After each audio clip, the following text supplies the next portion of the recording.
Police complaint ఇస్తావా? Police complaint ఇస్తావా? Police complaint ఇవ్వకుండా అమ్జద్ బాషాతో నేను ఎట్లా డబ్బులు వసూలు చేయిస్తా? మీకు డబ్బులు కావాలా? డబ్బులు వద్దా? ఆయన ఎవరు?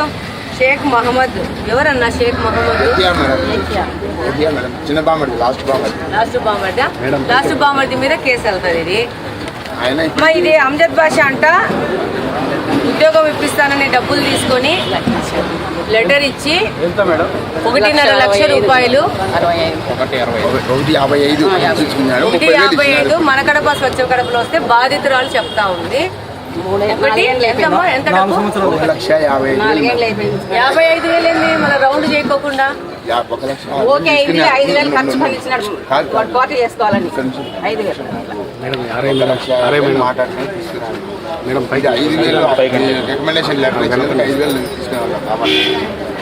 ఈ రికమెండేషన్ లెటర్ కూడా ఆయన 5,000. ఇది గత ప్రభుత్వంలోని గెలిచిన ఎమ్మెల్యే లెటర్ ఇవ్వడానికి 5,000 తీసుకున్నాడట. వాళ్ళ దగ్గర ఉన్న ఎవరు పియనా ఏమైతే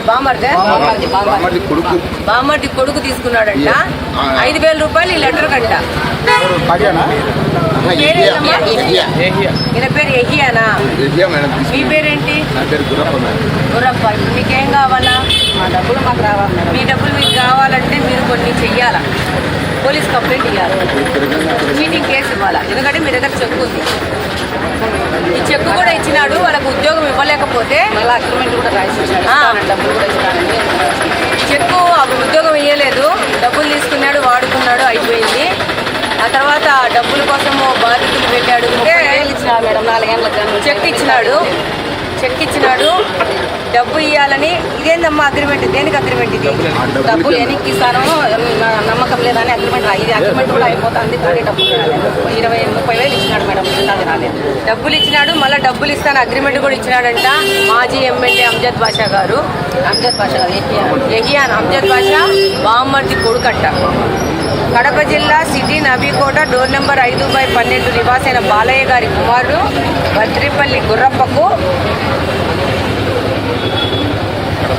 కడప జిల్లా సాధు చెంగన్న వీధి డోర్ నెంబర్ 17-425లో నివాసి షేక్ హనీఫ్ సాబ్ గారి కుమారుడు షేక్ మహమ్మద్ యహియా అయిన మన ఇరు పార్టీల వారము వ్రాసుకున్న ఒప్పుదల అగ్రిమెంట్ ఏమనగా, మనలో 2వ పార్టీ వారు 1వ పార్టీలో గతంలో రిమ్స్ ఉపయోగం అది కూడా రాశారు. ఎంత ధైర్యం చూడండి. అంటే భవిష్యత్తులో నన్ను ఓడించే వాళ్ళు ఎవరు లేరు, పర్మనెంట్గా నేనే ఎమ్మెల్యేను, మా మామ ఎమ్మెల్యే, మా బామర్ది ఎమ్మెల్యేని అమ్జద్ బాషా గారి కుటుంబ సభ్యులు చేసే దురాగతాలు ఏదంటే ఇక్కడ క్లియర్గా రాశాడు. మీరు ఈ పిక్చర్ తీసుకోవాలమ్మా మీడియా వాళ్ళు. 23వ సంవత్సరంలో పార్టీ నుంచి కుమారునికి రిమ్స్లో ఉద్యోగం ఇప్పిస్తానని నమ్మబలికి నేను చెప్పానని ఆయన చెప్పుకున్నాడు ఇక్కడ. కాబట్టి అమౌంట్ 1,55,000 రూపాయలను పార్టీకి నేను తిరిగి ఇస్తాను అని చెప్పేసి అగ్రిమెంట్ రాసిచ్చాడు.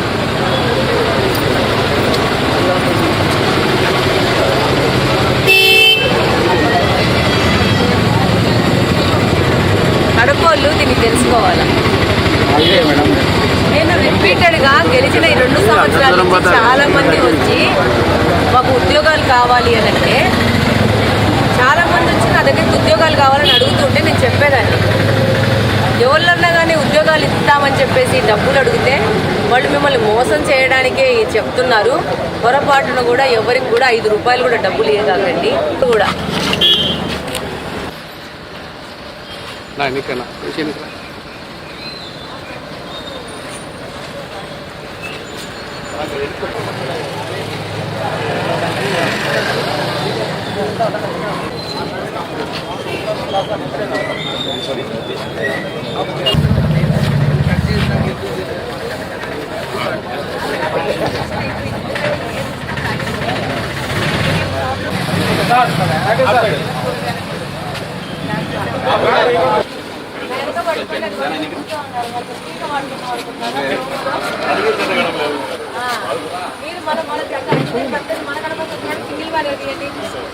ఇదిగో ఇవేమో చెత్త గుట్టలు, మనమేమో మన కడప స్వచ్ఛ కడప చేసుకుంటున్నాం కదా, నీట్గా చేసుకోవాలని. ఇదేమో వంటింటి వేస్ట్ చేయాలమ్మా. ఇదేమో ప్లాస్టిక్ సామాన్లు కవర్లు అట్టుకుంటే అట్లా వేయాలి. ఈ కిందేమో మనం బ్యాటరీలు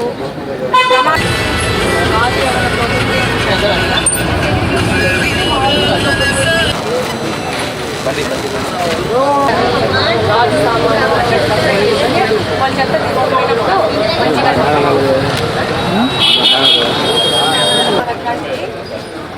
బ్యాటరీలు గాజులు ఏమైనా బాటిల్స్ పగిలిపోతే అక్కడ మనం సపరేట్ వేస్తే అక్కడ చెత్త అక్కడ దేనికి దానికి సపరేట్ చేయడానికి ఉంటుంది. మీరన్నీ కలిపేసరికి వాళ్ళు తీసేది ఒక తీయలేదు.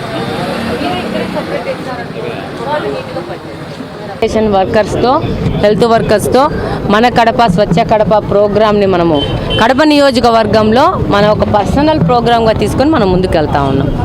ఇది వాసు సార్ డిజైన్ చేశారు వెళ్ళమని. దీంట్లో కార్పొరేషన్ సిబ్బంది, హెల్త్ వర్కర్సు, సచివాలయ సిబ్బంది, దాంతోపాటు అత్యంత విలువైన మా వాళ్ళు, మా కార్యకర్తలు ఎప్పుడు కడప చరిత్రలో లేదు. ఒక పార్టీకి సంబంధించిన వాళ్ళు కార్యకర్తలు కడప యొక్క క్లీన్ అండ్ గ్రీన్లో పాల్గొనడం అనేది ఎప్పుడు కడప చూడలేదు. ఈరోజు 2 సంవత్సరాల నుంచి మనం గెలిచిన వాళ్ళ నుంచి మన కడప స్వచ్ఛ కడప చేస్తూ ఉన్నాము. ఈ ప్రయత్నం ఆగేది లేదు, ఇది నిరంతరం జరుగుతూనే ఉంటుంది. మన కడపను మనం స్వచ్ఛంగా చేసుకుంటే ఈ ప్రక్రియలో డెఫినెట్గా ప్రజలు కూడా సహకరించేసి కడపను ఒక మార్పు దిశగా తీసుకుపోతారని సంపూర్ణంగా కోరుకుంటా ఉన్నాను, ఆశిస్తున్నాను. డెఫినెట్గా సాధిస్తామనుకుంటున్నాను.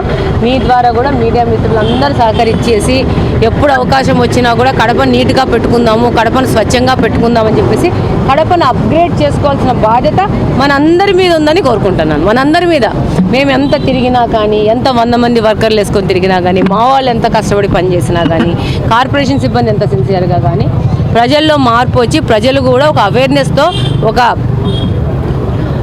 వాళ్ళ యొక్క ఆలోచనలో మార్పు వచ్చి మనం ఇక్కడ చెత్త వేయకూడదు, ఒక సోషల్ బిహేవియర్ అనేది మారాలా, కాలువలలో కవర్లు వేయకూడదు, బాటిల్స్ వేయకూడదు. ఇప్పుడు ఎక్కడ చూసినా కూడా ఇప్పుడు గంట నుంచి తిరుగుతున్నాము.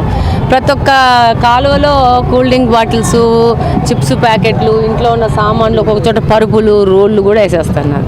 ఇది మారితేనే మనం కడపను కాపాడుకుంటాం. రేపు వర్షాలు వచ్చినాక నీళ్ళు పోతలేవు అని అంటే నీళ్ళు పోకపోవడానికి కారణం ఏంటంటే మనమే కవర్లు అన్నీ వేసేసి కాలువను పూడిపిస్తున్నాం. కాబట్టి తప్పకుండా మనందరూ మారి మన కడపను స్వచ్ఛంగా చేసుకొని సహకరిస్తారని కోరుకుంటున్నాను.